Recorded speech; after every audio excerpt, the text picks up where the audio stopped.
Hello everyone, back tuning into today's third video doing CFS 6 Month Look-Ahead for today's third video. So as the name suggests on the tin, we're going at 6 months out with the CFS V2 model. It's going to take us from next month, from June, and we'll go right way through to November. Can you believe, with this update? So just a bit of fun, just a bit of a laugh. The charts, we might as well look at them, but don't, whatever you do, take it too seriously. Well, it's a busy old day at Anomaly's today. We're starting off with the weekend forecast, of course, as always on a Saturday, having your detailed weekend look ahead. We also had a week to 10-day video update. That video is here on the homepage, just above bottom count. And we've still got the latest late spring bank holiday weekend update to come. I think we're up to update number 4 now for late spring bank holiday updates. That video is still to come in around an hour or so's time. I'll talk you through what's coming up tomorrow. Going to be another busy day at website Anomaly's tomorrow. Right, so we'll get on with the CFS 6 months look ahead then. And we're going to start off with the 700 millibar height anomalies for the next 6 months. And then we'll have a look at corresponding temperature and precipitation anomalies that go with these heights. So we're beginning in June. Of course, if everything's working correctly, this should be the most reliable part of the whole of the update because it's only 1 month away. So for June, we've got an area of above average height sitting to our east and northeast, with below average heights in the Atlantic off the coast of Portugal. Flow on the jet will be going something a little bit like that, so we'll be bringing up some pretty warm air from a southerly to southeasterly direction, I would have thought, during June, but probably unstable with this trough of low pressure down here. We could be throwing up rain bands into the UK, maybe, dare I say, a little bit thundery perhaps, particularly from more southern parts of the country. July looks very different. Look at July. We've got a northern blocking signal at the moment in July with CFS V2, so above average height centered over Greenland.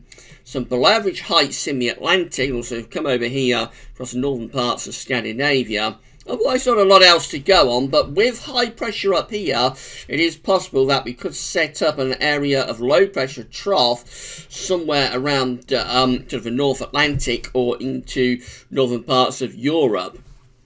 So potentially that could be quite a cool and quite an unsettled signal, actually, for July. Doesn't appear that bad, but sometimes you have to interpret what these models are doing, and I think that could be a little bit on the cool and unsettled side for July. August looks like that, so we've got an area of above average height sitting to our north and northeast then in August, and probably bringing in easterly winds. Again, there's no particular trough of low pressure, no particular trough of below average heights, but I think with high pressure sort of up there and easterly winds going in that direction, we would probably be at risk of westerlies and low pressure undercutting.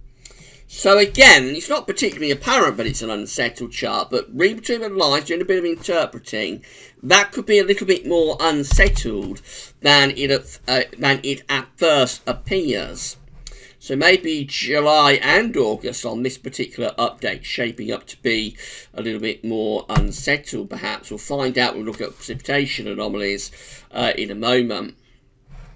September looks like this. Very weak signals. We're going further out now, of course. So we're 4 months out. We are in the round with just for fun, really. But in September, got some below average heights just out to the west and northwest of the country. And we feed in kind of like a westerly flow, I suppose. So it could be rather changeable, rather Atlantic driven perhaps in September. October, 5 months away now, so we really are very much in around with just for fun.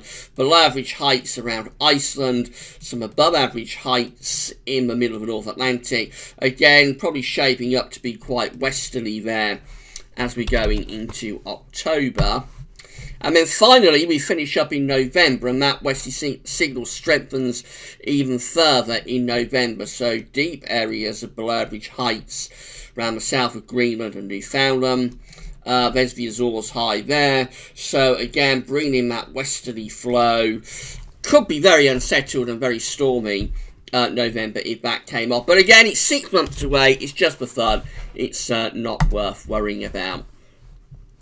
Temperature anomalies then next. So this is how June is looking. So reminder, in June with the 700 millibar high on, we've got high pressure sort of in this area and also going up to there as well. There's some low pressure around here.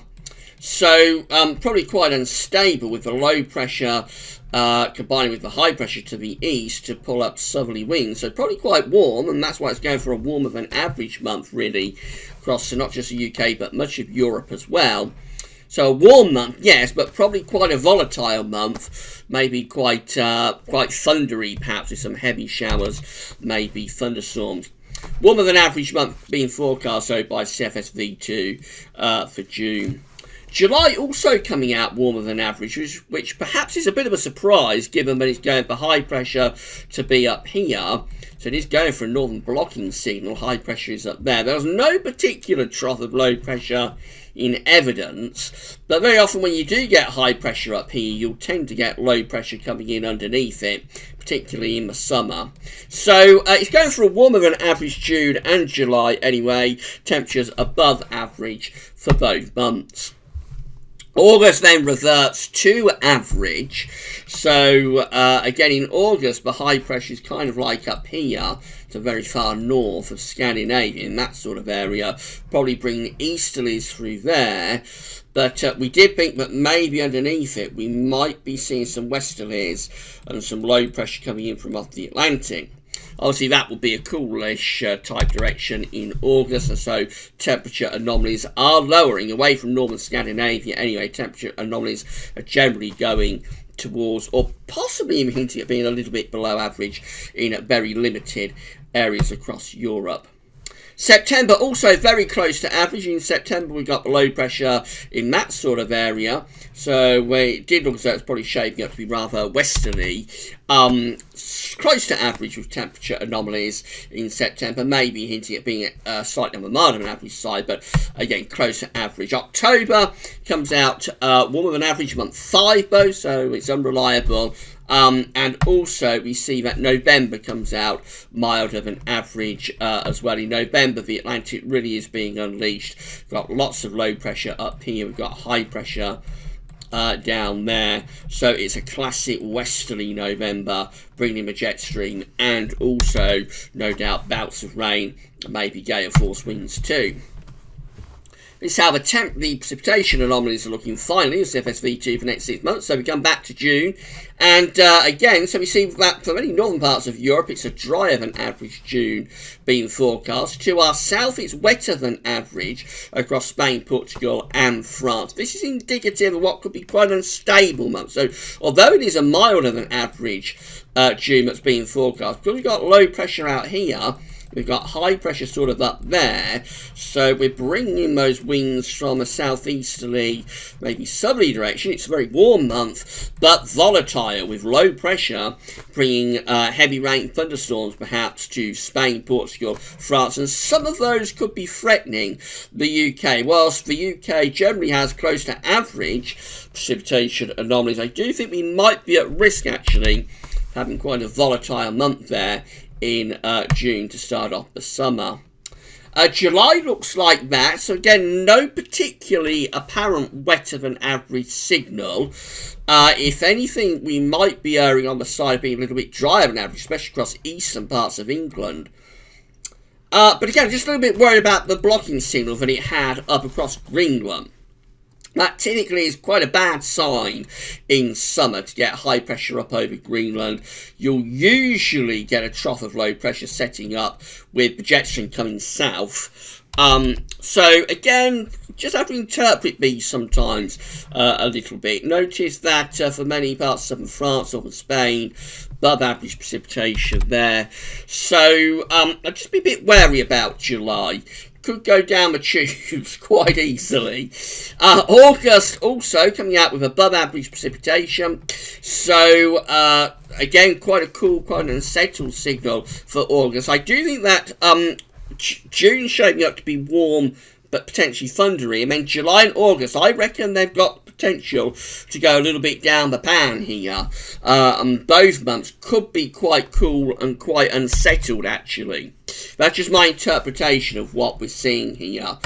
Then we're into September. Again, this is a very long way out now, so it's in the realm of just the third. September shaping up to be wet across France. Very wet month being forecast for France. For the UK, very close to average with precipitation. October also very close to average, wet across France again. And then as we go through into, so that's got a little bit wrong. Let's just get this up. Then we're going to get 5, 6. There we go. And that's November's precipitation. Just there.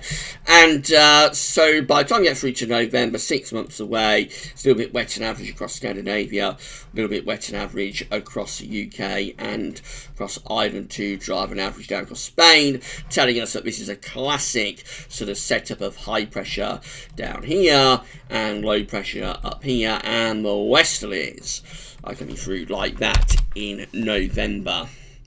So, it's a little bit of a mixed bag. I don't think we worry about what's happening in the autumn months at all yet. They're too far away. Focusing on the summer, though. So, June shaping up to be quite warm, but also potentially quite unsettled. And then we get through to July and August. It becomes a little bit of a mystery, but reading between the lines, which is what you very often have to do with these long-range charts, reading between the lines, I think we could be seeing the hints here that things go rather wrong in July and August, potentially going cooler, potentially going more unsettled as the summer progresses. Which is not a terribly good sign, really. Not what a lot of you are going to want to hear. But I think reading between the lines, that is the way the CFS is going. Obviously, this is all very experimental stuff. It's just for fun. So not worth worrying about anything that you see in this video. Really, it's just have a laugh at, see what the CFS is showing. So don't worry really about what's going on there. Alright, so we're going to be back very shortly with the 4th update for the late spring bank holiday weekend. Don't forget to check out weekend forecast and the week's 10-day video update, but released earlier on today. And tomorrow we're going to start off with our final batch of summer 2019 analogues. We're also going to have Gaz Urban Study Roundup, and we'll get some more long-range models together. Tomorrow it's going to be the turn of the ECMWF, Meteo France, and DWD long-range models. We're going to see what those all have to say about the summer and also going in towards the autumn months as well. So that's going to be another interesting watch tomorrow afternoon. And of course, this is all ahead of the third and final Summer 2019 Season Model Roundup that will be released 1 week today. I mean, a week tomorrow, we've got the Gaz of his summer forecast. So it's all getting ever closer now to the Summer 2019 forecast. Right, that's all for now. Thanks for watching.